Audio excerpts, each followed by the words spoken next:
ஒரு குடும்பத்தோட உண்மையான பாதுகாப்பு தங்கம் தான், எஃப்டி கிடையாது. வீட்டில் இருக்கிற தங்கம் தான் பாதுகாப்பு. எமர்ஜென்சி நேரத்தில் என்ன நடக்குது?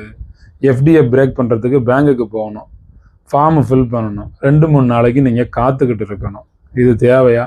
பெனால்ட்டி போகும், டேக்ஸ் போகும். ஆனால் தங்கம் இன்னைக்கு எந்த ஜுவல்லரி ஷாப்லேயும் போய் உடனே கேஷ் பண்ணிக்கலாம். நீங்கள் லோன் வேணும் அப்படின்னா கோல்டு மார்டேஜ் பண்ணலாம், instant money, no paper work, no waiting, no question.